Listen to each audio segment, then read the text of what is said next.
ဆုံးရှိချင်ခဲ့သည်ဘယ်လောက်ငါမှကြုံမြတ်ရှိနေငါမကြည့်ဘယ်ခါစိတ်ကလေးချမ်းမြေရနေငါမသိဘယ်နေမင်းကြောင့်ဘဝပြတ်သွားနေငါမသိဒါကိုပုံအောင်လို့ချင်ခဲ့သည်လိုချင်ဆုံးမင်းစီကငါမြတ်တရားလေးအပူစုလေးတောင်းမအောင်ဆိုသစ္စာရှိပါမယ်ခွဲပြလို့ရရင်ဒီရဲ့အနဲ့ဆိုင်ဆုံးခွဲပြငါဟာမင်းတို့သက်ရှင်နေထိုင်ဖြစ်တည်တဲ့ဘဝ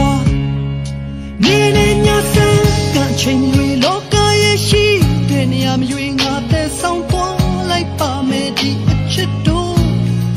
ဝမ်းနဲ့ဝမ်းသာချိန်တွေစင်ရတဲ့ထနာဒါမရွေဒီအကျဉ်းနာပြောင်းလဲတော့မှမဟုတ်ဘူးချစ်ရဲ့လူချင်းဆုံးမင်းစီကငါမြတ်တရားလေးကိုစုလေးတောင်းမအောင်ဆိုသစ္စာရှိပါမယ်ခွဲပြလို့ရရင်ဒီရဲ့အနဲ့ဆိုင်ဆုံးခွဲပြငါဟာမင်းအတွက်အသက်